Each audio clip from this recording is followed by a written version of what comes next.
The Ketty murders.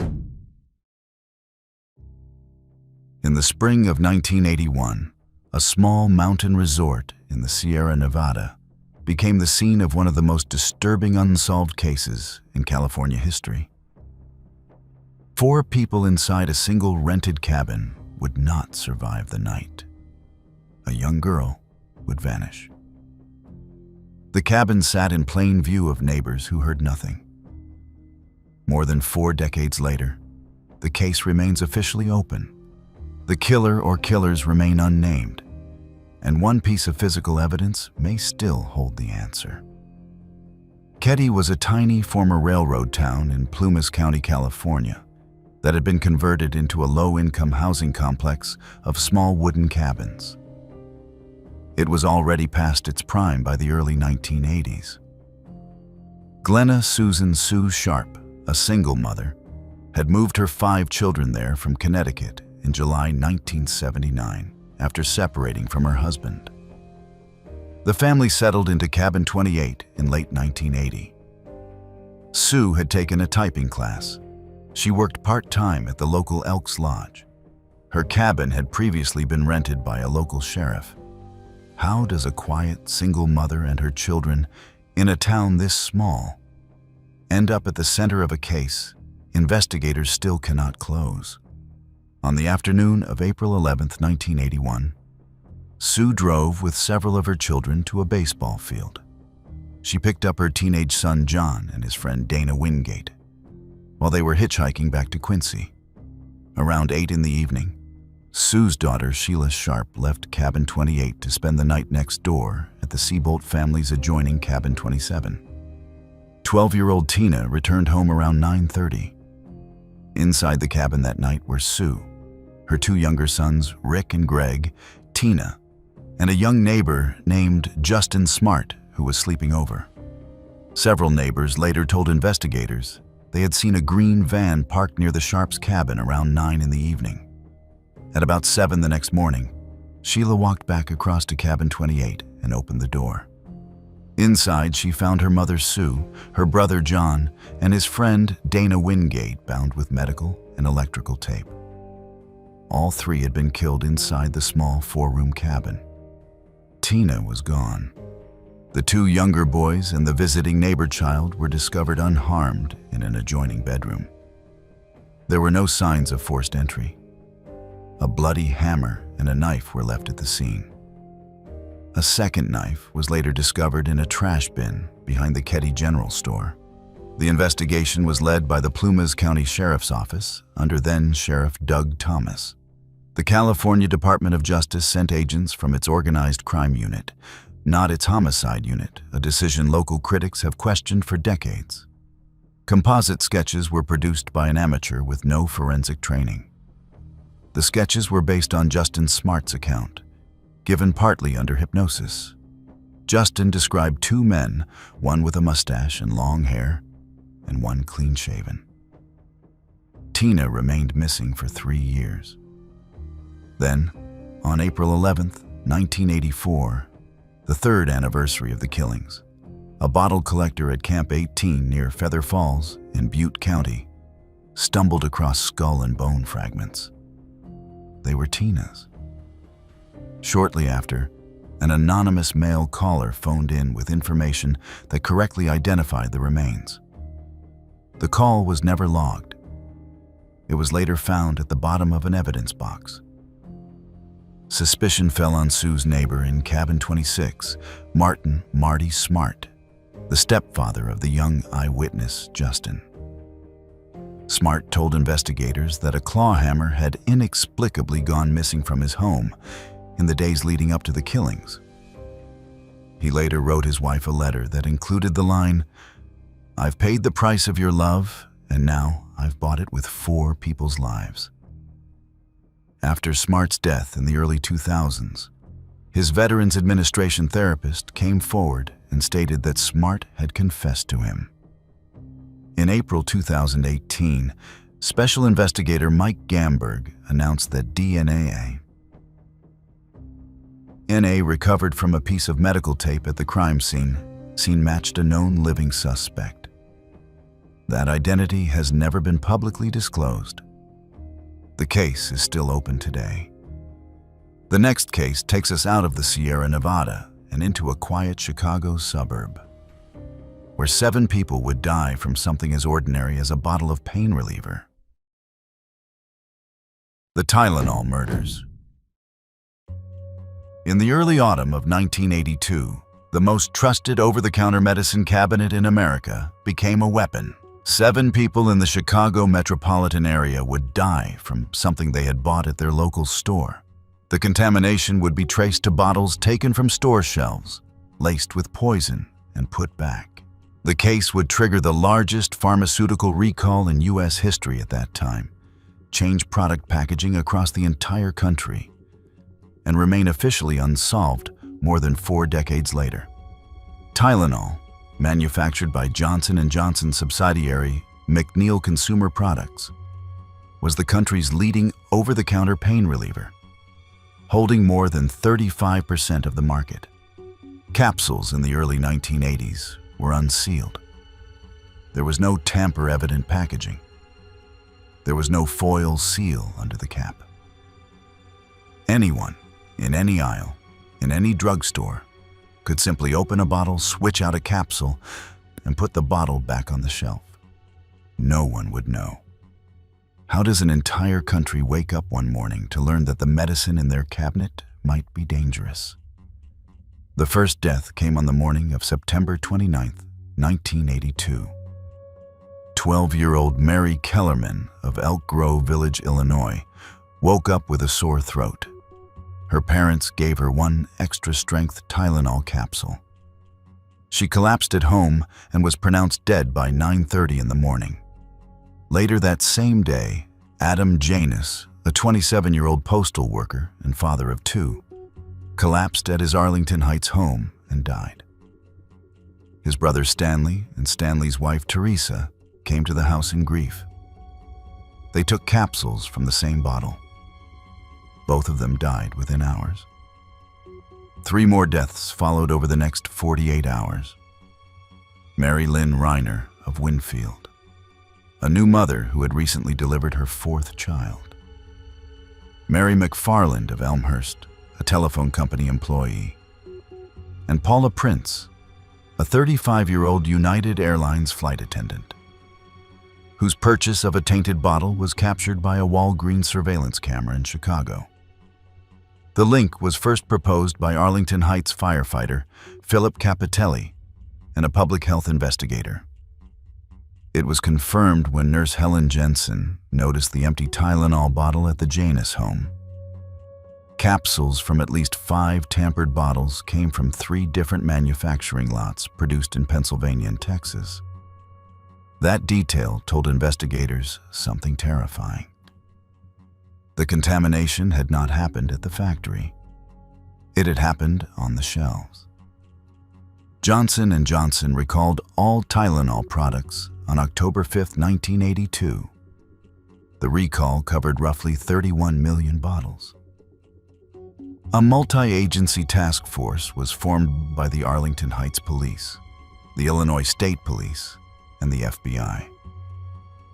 FBI behavioral analyst John Douglas advised the Chicago Tribune to publish details about Mary Kellerman's grave in early 1983 in hopes the killer might visit. Surveillance found nothing. A bearded man captured behind Paula Prince in the Walgreens photo was publicly highlighted as a possible suspect. He was never identified. The longtime prime suspect was a man named James William Lewis. Lewis was arrested at the New York Public Library on December 13, 1982. He was convicted of extortion for sending a letter to Johnson, and Johnson demanding $1 million to stop the killing. He served roughly 13 years. The FBI later determined his extortion letter was postmarked October 1, 1982, meaning he had started writing it before the deaths became public. His 5-year-old daughter had died in 1974 after surgical sutures made by a Johnson & Johnson subsidiary failed. In 2009 and again in 2010, the FBI revisited the case, citing advances in forensic technology. They raided Lewis's home. They obtained DNA samples from him and from the exhumed body of another suspect, Roger Arnold, a dock worker who had possessed potassium cyanide. Arnold had also shot and killed an innocent man in 1983, mistaking him for the bartender who had reported him to police. Neither sample matched DNA found on the tainted bottles. The Bureau also requested DNA samples from Ted Kaczynski, the so-called Unabomber, in May 2011, since his parents had owned a home in Lombard, Illinois. James Lewis died of cardiac arrest at its Cambridge, Massachusetts home in July 2023 at the age of 76. His death effectively ended any chance of charges against the longtime prime suspect. In May 2025, Netflix released Cold Case, the Tylenol murders by directors Yotam Gwendelman and Ari Pines, featuring Lewis's final on-camera interview before his death. The case is still open with the Arlington Heights Police Department today. The next case takes us back to the early 1900s, to a small Iowa town where 8 people went to bed in one house and never woke up. The Villisca Axe Murders. On a quiet Sunday evening in June 1912, a well-known farming family in the small Iowa town of Villisca came home from a church Children's Day service with 2 young friends sleeping over.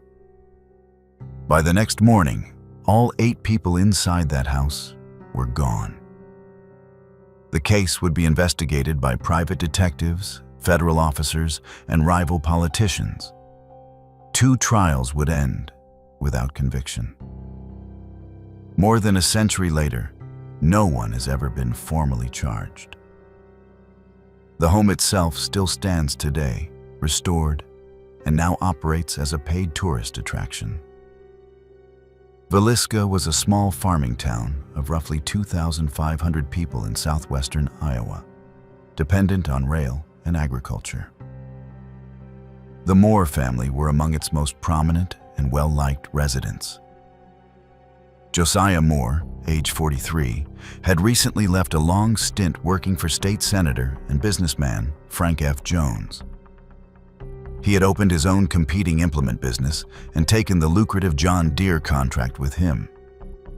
The decision created bitter local tension. The community had no full-time professional police force.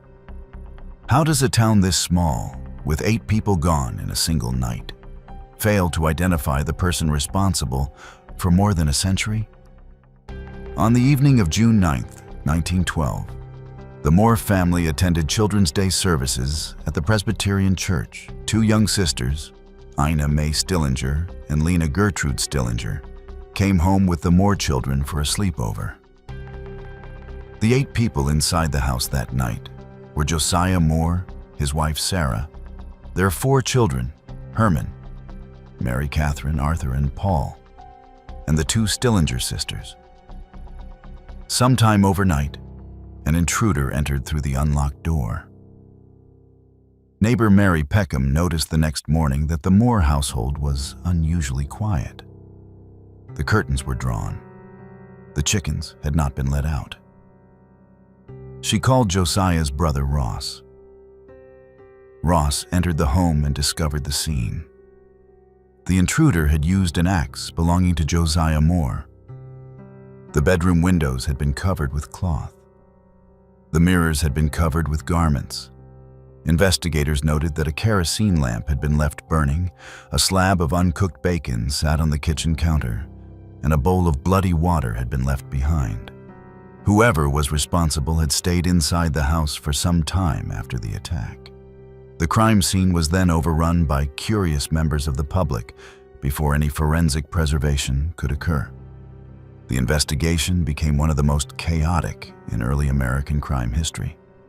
Local sheriffs were quickly overwhelmed. The Burns Detective Agency, hired by Senator Jones, dispatched investigator James Newton Wilkerson, who later turned the investigation against Jones himself. federal officer M.W. McClaughry came to believe the killings were part of a serial spree across the Midwest. Bloodhounds and rural manhunts produced no clear suspect. The case rolled forward for years, fed by feuding theories.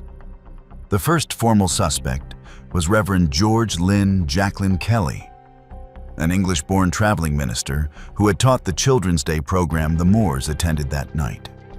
Kelly was arrested in 1917. He gave a confession. He later recanted, and his attorneys argued the statement had been coerced. His first trial ended in a hung jury. His second ended in acquittal. He died in 1959. Other suspects came and went. Senator Frank F. Jones was openly accused by Wilkerson of contracting the killings.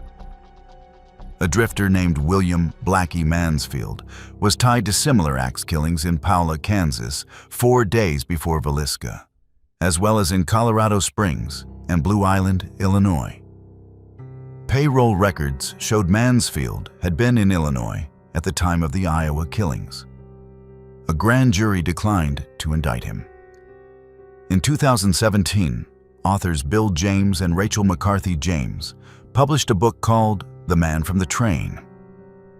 The book argued that a German immigrant named Paul Mueller, wanted in the unsolved 1897 killing of a Massachusetts family, was a serial killer responsible for many similar axe attacks near rail lines. The Villisca home was located near the rail line. The case is over a century old now. No conventional forensic answer is likely to come.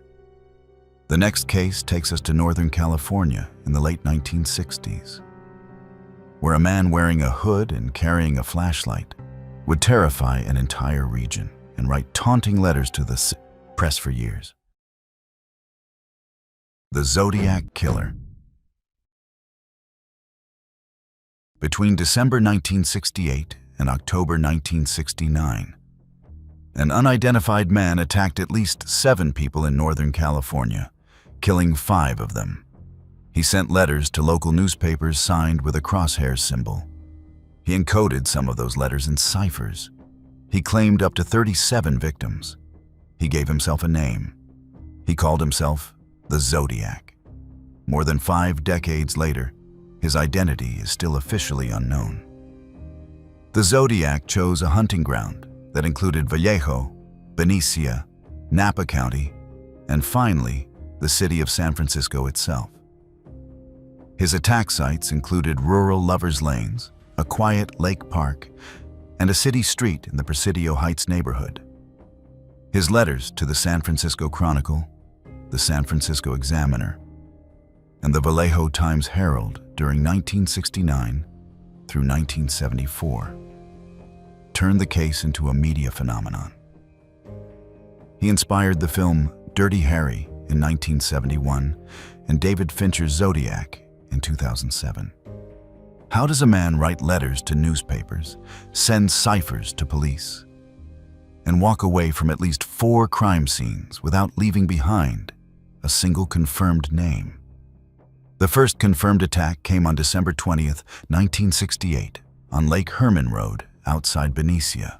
17-year-old David Faraday and 16-year-old Betty Lou Jensen were attacked at a parked car. On July 4th, 1969, Michael Mageau and Darlene Ferrin were attacked at Blue Rock Springs Park in Vallejo. Mageau survived. Ferrin did not.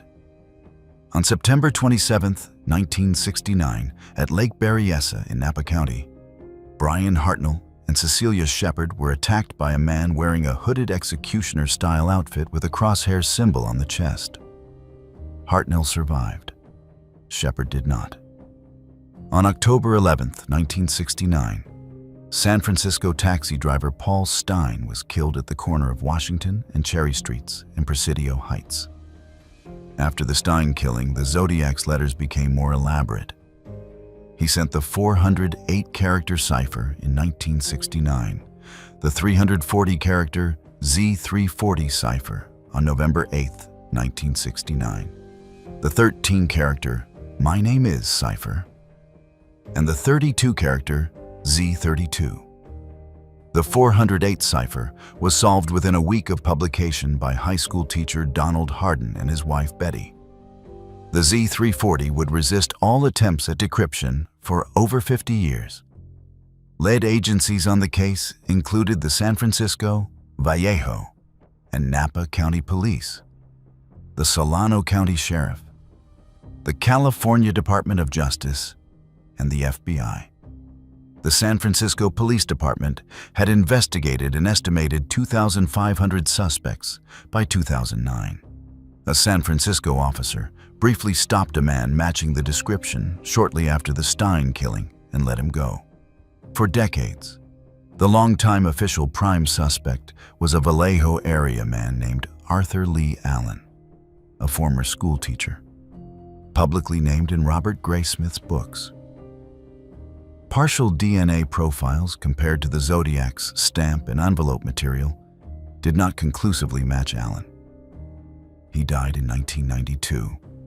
In October 2021, a 40-member volunteer group of former law enforcement called the Casebreakers publicly named Gary Francis Post, an Air Force veteran and house painter who died in 2018, as the Zodiac.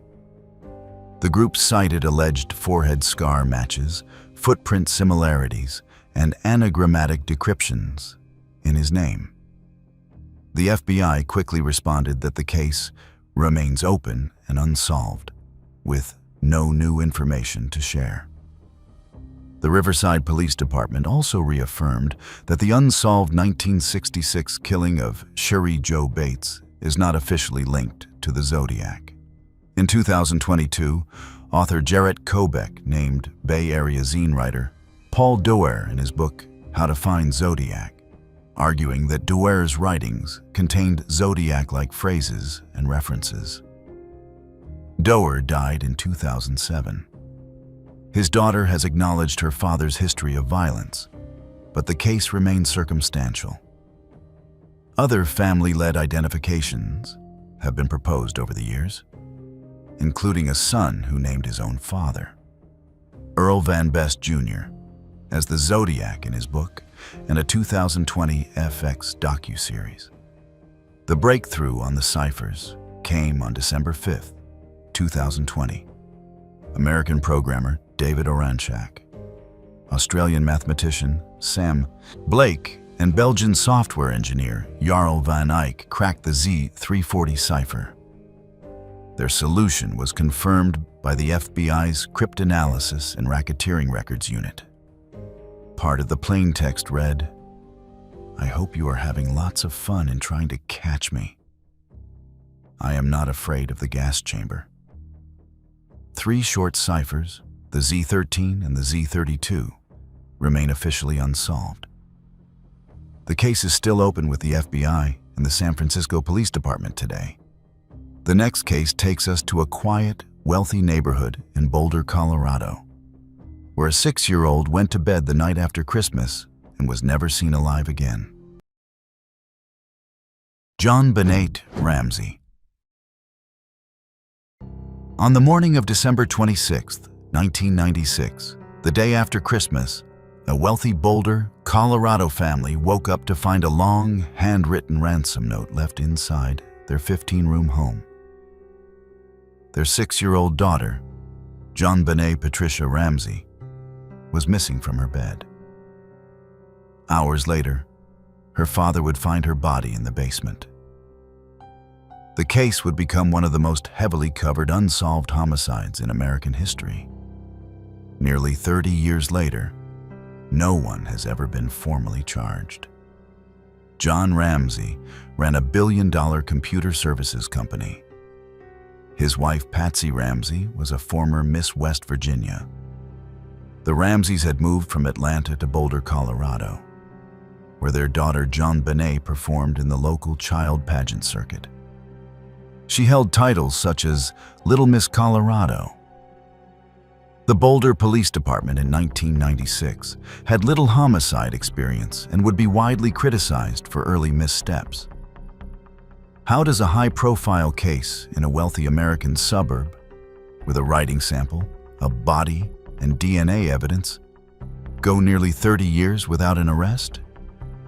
On the morning of December 26th, Patsy Ramsey called 911 reporting that her daughter was missing and that she had found a 2.5-page handwritten ransom note demanding $118,000.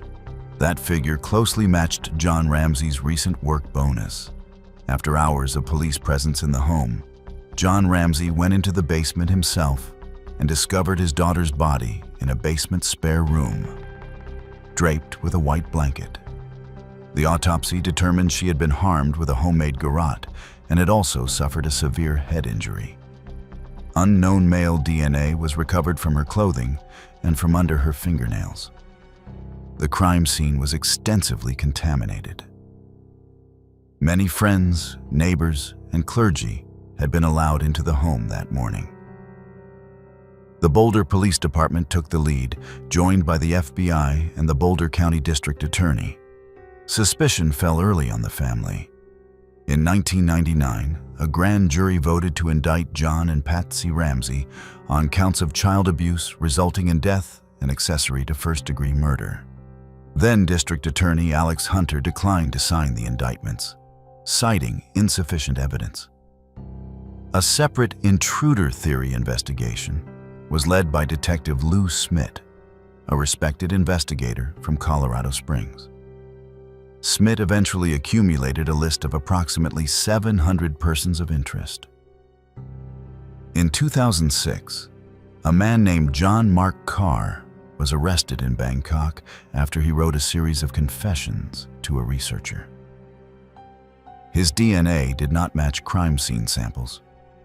His confession was determined to be false. In 2008, Boulder District Attorney Mary Lacey formally exonerated John, Patsy, and their son Burke Ramsey, citing the unidentified male DNA recovered from John Benet's clothing, known as touch DNA. Patsy had passed away from cancer in 2006. In 2016, a CBS docuseries implied that Burke Ramsey, who was 9 at the time, was responsible. Burke sued CBS and settled the defamation suit for an undisclosed amount. In November 2024, Netflix released Cold Case, Who Killed John Benet Ramsey, a 3-part documentary directed by Joe Berlinger. John Ramsey participated extensively. Berlinger publicly stated that there is zero chance the family was responsible. The documentary pushed for advanced DNA testing and renewed public pressure on Boulder authorities. In December 2024, Boulder Police Chief Steve Red Fearn issued the department's annual update, emphasizing renewed DNA testing. In January 2025, John Ramsey met privately with Boulder police. He later asked President Donald Trump to get involved at a CrimeCon Denver event in September 2025. At that same CrimeCon event, the Ramsey family's former defense attorney, Hal Haddon, revealed that the garrote knots may hold untested DNA. In December 2025, Boulder Police Chief Steve Red Fearn announced that detectives had conducted several new interviews and re-interviews and were testing new and older evidence with advanced DNA technology. Dozens of items, including never-before-tested basement crime scene items and the garrote knots, are now being tested by the Colorado Bureau of Investigation. Boulder District Attorney Michael Dougherty has emphasized that more evidence is still needed for prosecution. John Ramsey is publicly advocating for a state-level Homicide Victims' Families' Rights Act. A Paramount Plus scripted limited series starring Melissa McCarthy and Clive Owen is in production. The case remains active. If you've made it this far and enjoy deep dives into the most shocking criminal cases, hit that subscribe button and don't forget to press the bell icon. The next case takes us to a small town in Indiana, where 2 friends decided to spend a school day off walking an old converted railroad bridge. The Delphi Murders. On the afternoon of February 13th, 2017, two eighth-grade friends in the small town of Delphi, Indiana, were dropped off at a converted rail bridge known as the Monon High Bridge Trail. The two girls, Liberty German and Abigail Williams, had a school day off and planned to spend the afternoon walking the trail together. They never made it home. The case would haunt the country for more than 5 years before an arrest finally came. And the man eventually convicted lived just minutes from where the girls had vanished. Delphi was a quiet rural town of around 3,000 people in Carroll County, Indiana, sitting along the Wabash River. The Monon High Bridge was a converted rail bridge spanning Deer Creek. It was a popular but isolated local landmark. Libby and Abby were close friends and eighth graders at Delphi Community Middle School. Libby's older sister had dropped them off at the trail in the early afternoon. They were supposed to be picked up later in the day. How does a small town walk in the middle of the afternoon, with cell phones and witnesses around, turn into a case that takes more than 5 years to solve? When the girls failed to meet their ride, a search began that night. Their bodies were discovered the following afternoon, February 14th, 2017, in woods on the north side of Deer Creek. Investigators recovered something extraordinary at the scene. Libby had used her cell phone to film about 30 seconds of video before she died. The video showed Abby crossing the bridge as a man in jeans and a blue jacket followed behind. The man was heard on the recording ordering the girls, "Guys, down the hill." That single phrase would echo across the entire country. The man captured in the footage became known publicly as Bridge Guy. Investigators also recovered an unspent .40 caliber Sig Sauer round near the scene.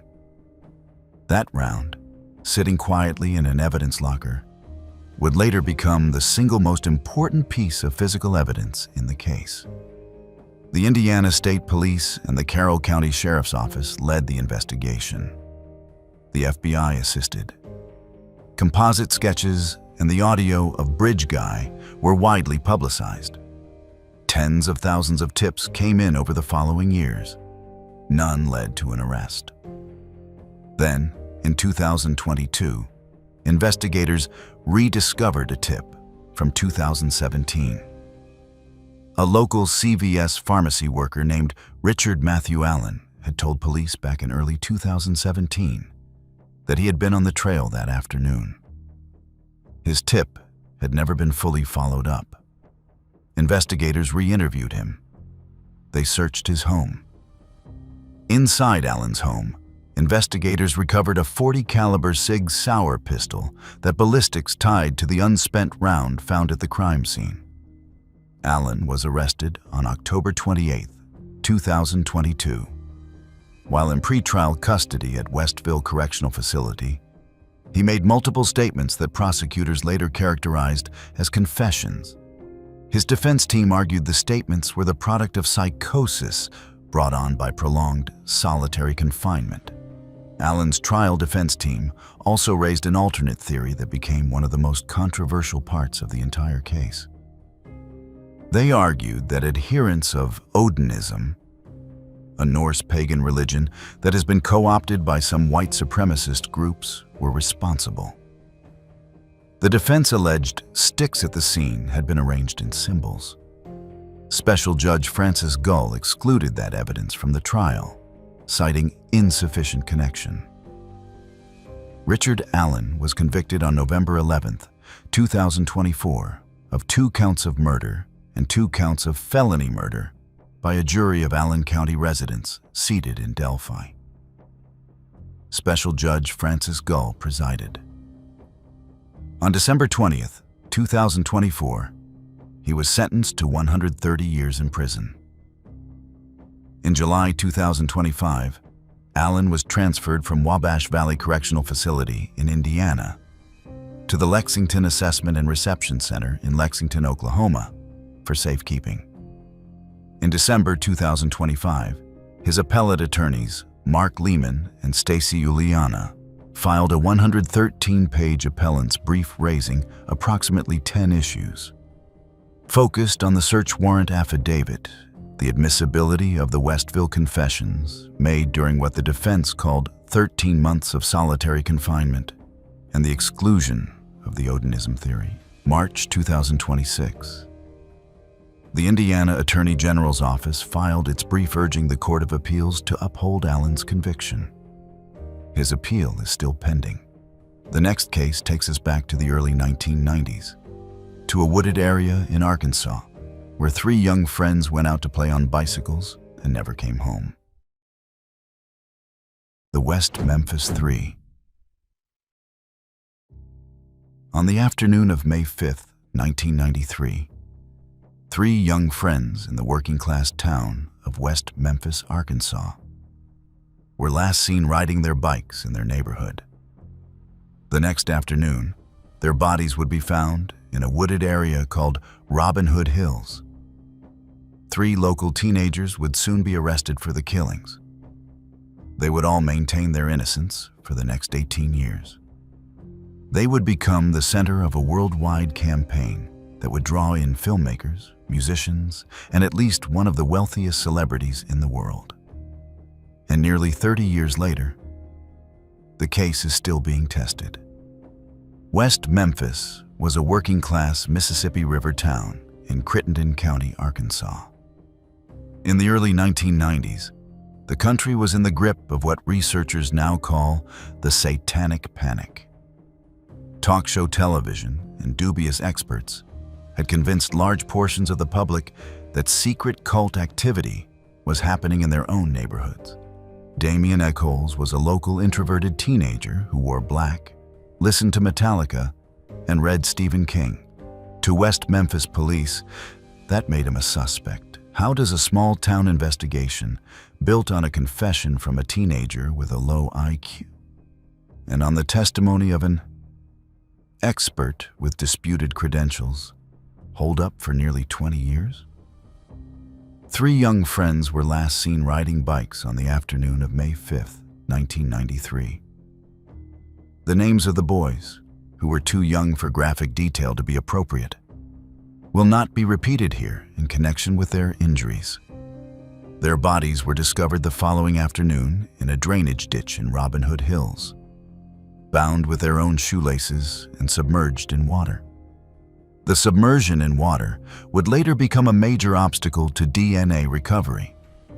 The crime scene was significantly contaminated. Working on a tip from a local mental health professional, the West Memphis Police Department focused early on Damien Echols. They also focused on his friends Jason Baldwin and Jesse Miskelly Jr. Detectives interrogated 17-year-old Miskelly, who had a low IQ, for hours without his parents or a lawyer present. He gave a confession that was inconsistent with crime scene facts. He later recanted. By then, it was too late. The confession became the prosecution's pillar. The satanic ritual theory was promoted at trial by the state's expert witness, a man named Dale Griffiths, whose credentials were disputed. All 3 teenagers were convicted in 1994. Echols received a death sentence. Baldwin and Miskelly received life.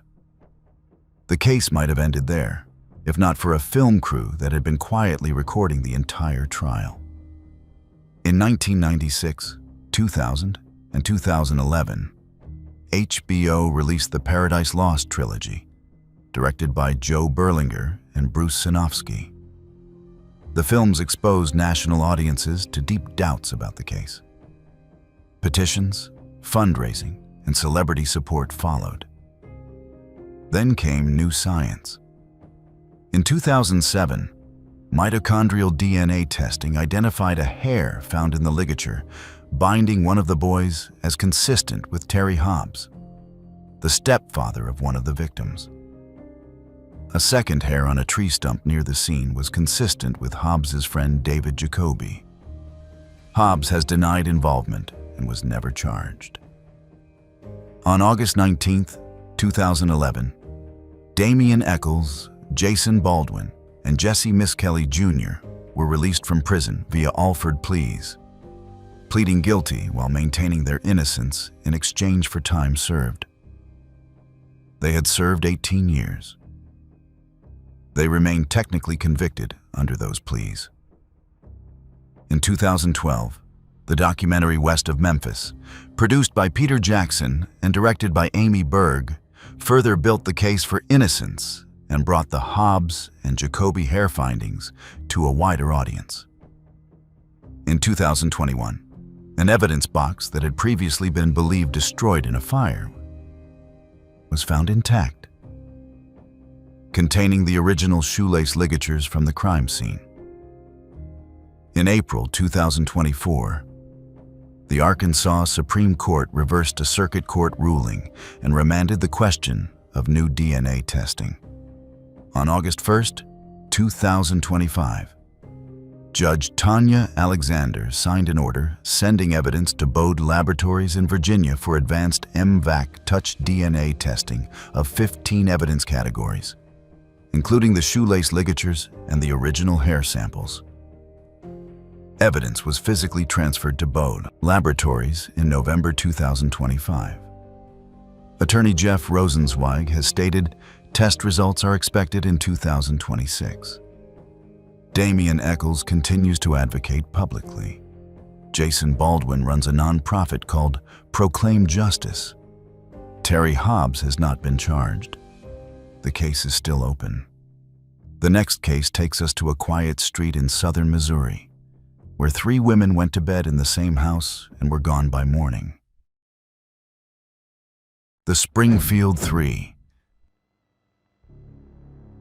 In the early hours of June 7, 1992, 3 women in the city of Springfield, Missouri, vanished from a single home on a quiet residential street.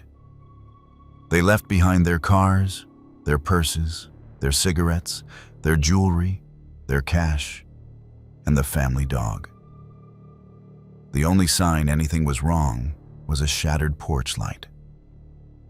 More than 3 decades later, no remains have ever been found. No suspect has ever been charged, and the women are still officially listed as missing.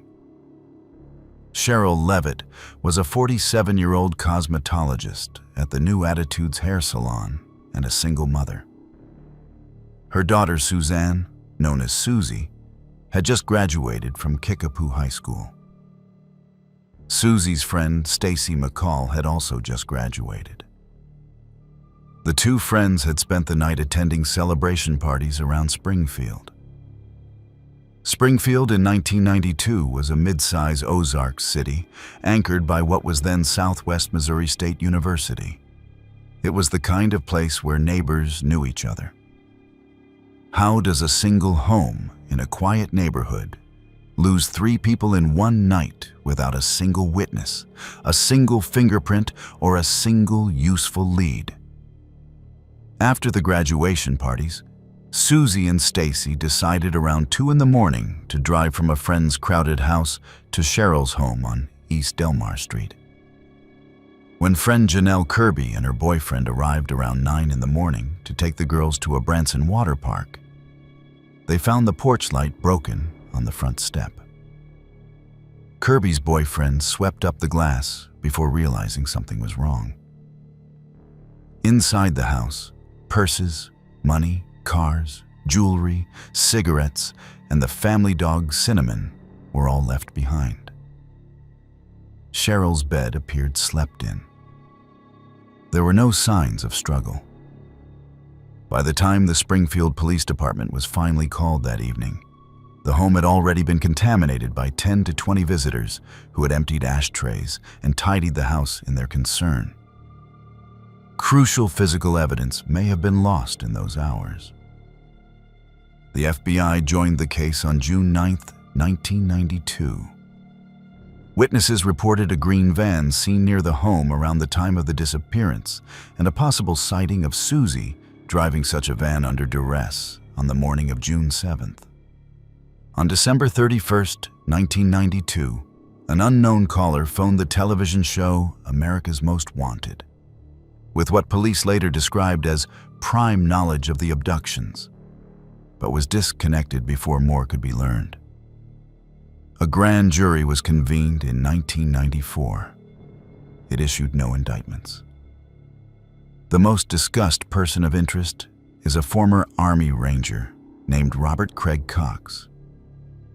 Cox was a convicted kidnapper from Springfield, whose 1988 Florida murder conviction had been overturned in 1990 by the Florida Supreme Court.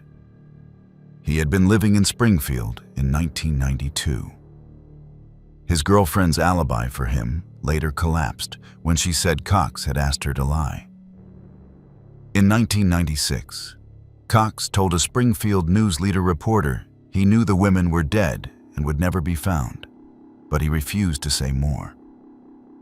He is currently serving a life sentence in Texas for armed robbery. In 2007, a ground-penetrating radar scan of the south parking garage at Cox Medical Center in Springfield found 3 anomalies consistent with grave site location. The Springfield police rejected the theory, noting the garage's construction did not begin until September 1993, more than a year after the disappearance. Other persons of interest have surfaced over the years. Convicted serial offender Larry Dwayne Hall participated in Civil War and World War I battle reenactments in Pleasant Hope, Missouri, about 30 minutes from Springfield on June 6, 1992, the night before the women vanished. Former FBI operative Jimmy Keene, who had befriended Hall in prison, said Hall's hidden map appeared to mark victim locations across central and southern Missouri. Susie's ex-boyfriend, Dustin Rikla, had also broken into a Springfield mausoleum and stolen gold fillings shortly before the disappearance. Susie had given a statement against him. He passed a polygraph in June 1992 and testified before the 1994 grand jury. He was never charged. The case is still officially classified as a cold case by the Springfield Police Department. Cheryl and Susie were declared legally dead in 1997.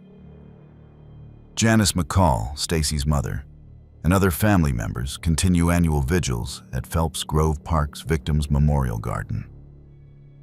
As of 2026, no remains have ever been recovered, no DNA breakthrough has been announced, and no arrests have been made.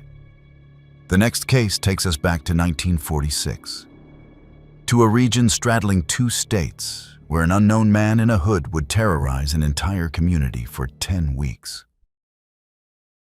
The Texarkana Phantom Killer. In the spring of 1946, the twin cities of Texarkana on the Texas-Arkansas border were paralyzed by a series of attacks unlike anything the region had seen before. A man wearing a white cloth hood with eye holes attacked couples on lovers' lanes and then a family inside their own farmhouse.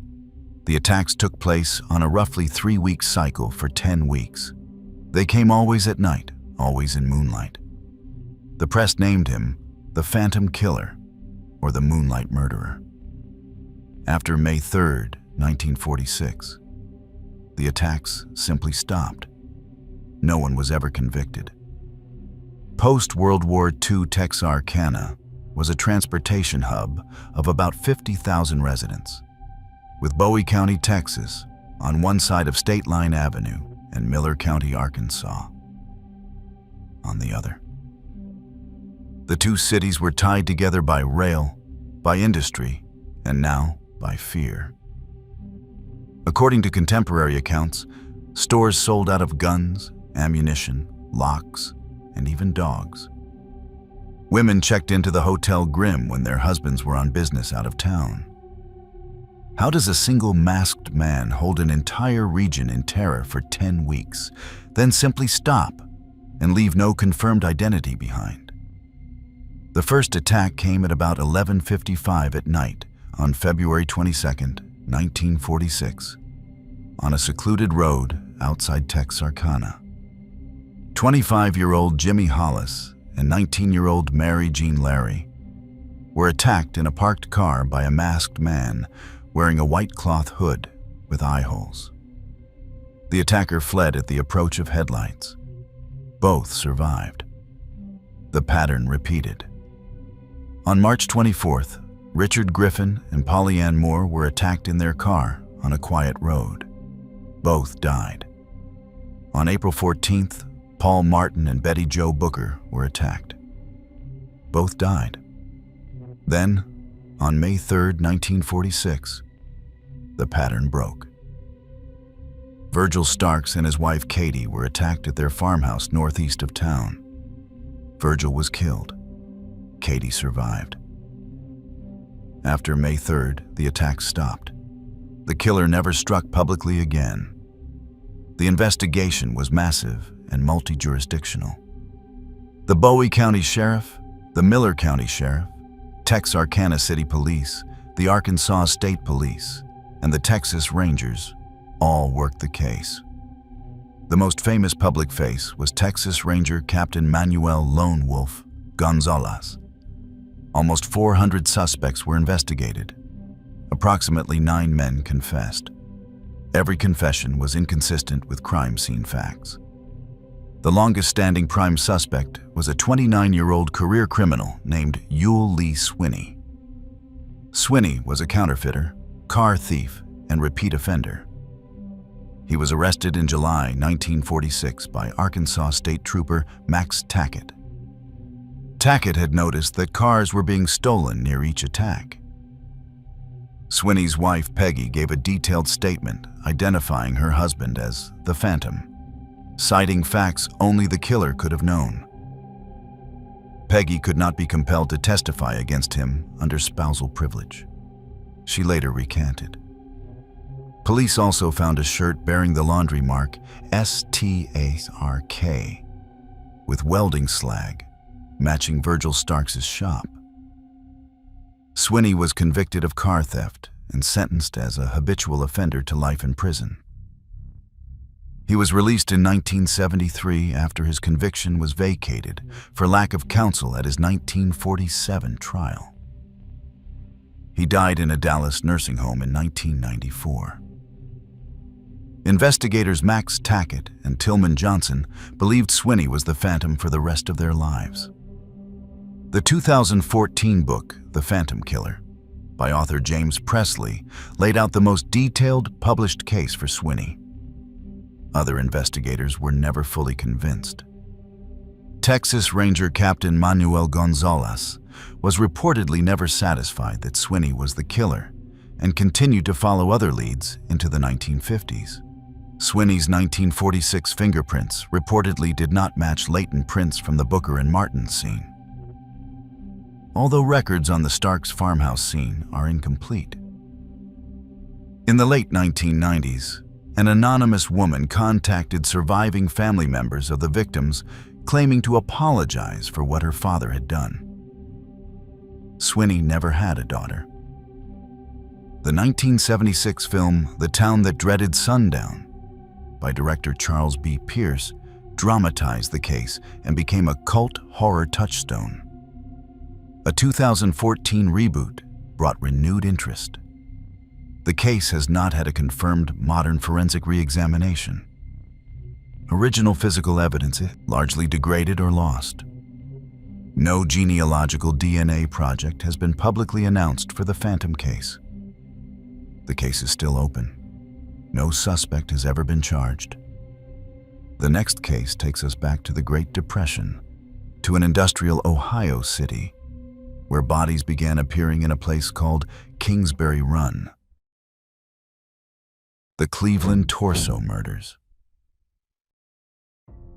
Between 1935 and 1938, an unidentified serial killer in Cleveland, Ohio, took the lives of at least 12 people. The killer was so methodical and his victims so anonymous that only 3 of them have ever been positively identified. The press dubbed him the Mad Butcher of Kingsbury Run, or the Cleveland Torso Murderer. His investigation drew in one of the most famous lawmen in American history. 90 years later, the killer remains unidentified. And a new effort using modern DNA science is now underway to learn the names of his unidentified victims.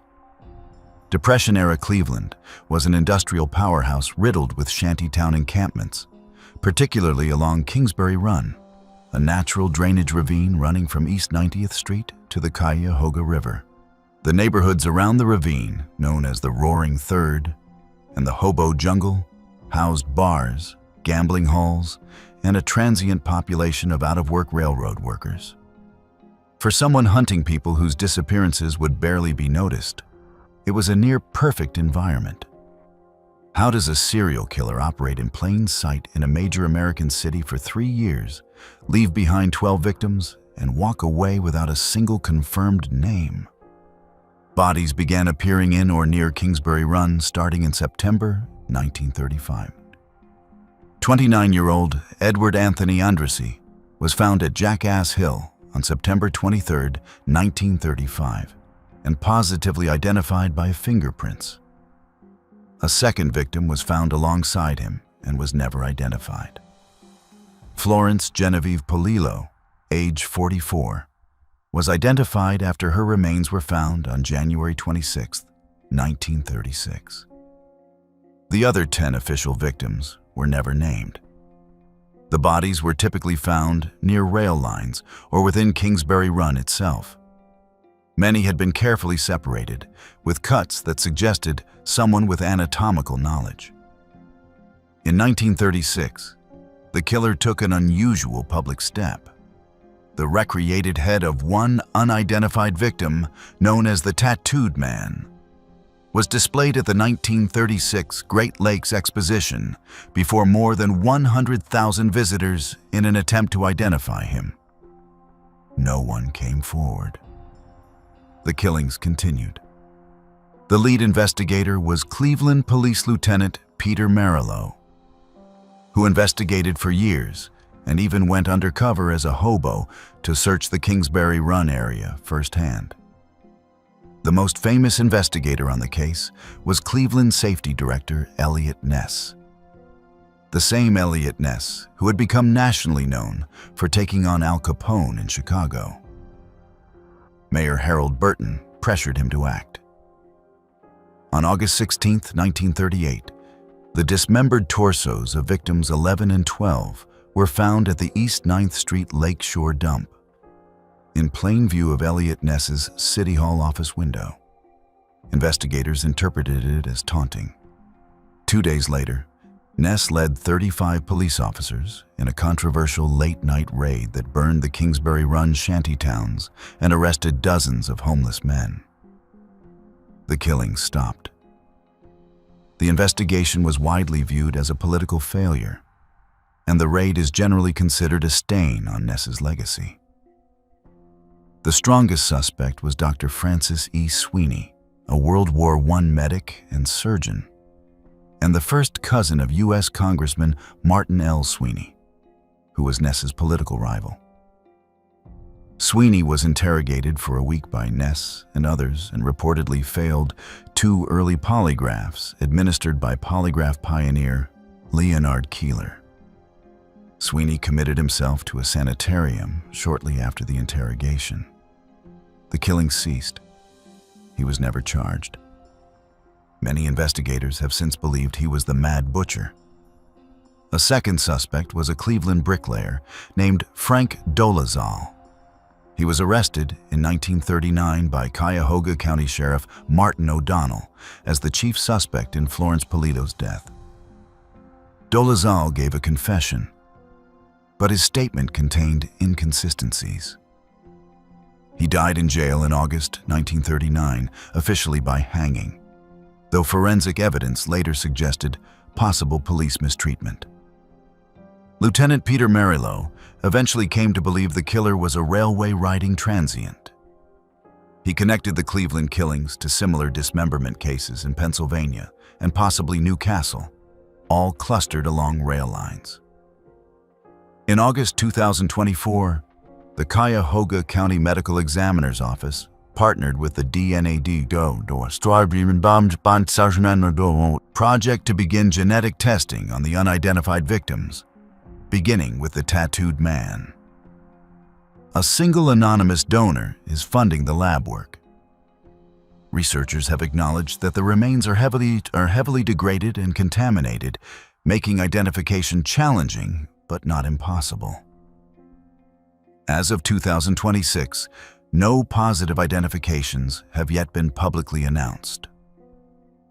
The hope is that confirming the names of the victims could open new investigative angles into the killer's hunting patterns and possible connections to other unsolved cases of the era. This was all from our side today. Thanks for watching. Click here to check out another video.